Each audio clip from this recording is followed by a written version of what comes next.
So advanced testing means what? Advanced testing can be different forms. So one basic test, which is another screening test, which is called NIPT, which is a non-invasive testing.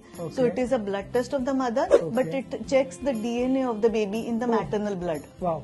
So based on that, we try to analyze if the baby has risk of genetic problems, and in some cases we need even further invasive testing, in which are called amniocentesis or chorionic villus sampling.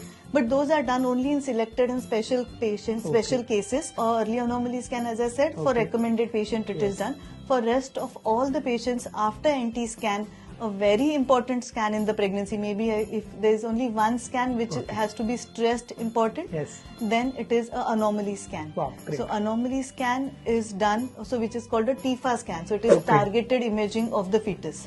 So in TIFA scan is done between 18 to 22 weeks. The ideal time to do is maybe 19 to 20 weeks, because that's the time the visibility of baby's internal organs is maximum.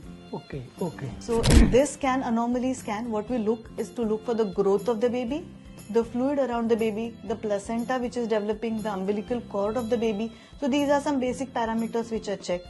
And then targeted imaging of every organ of the baby. So baby's brain development, baby's facial structure, baby's heart, baby's lungs, kidneys, spine, hands, fingers, foot.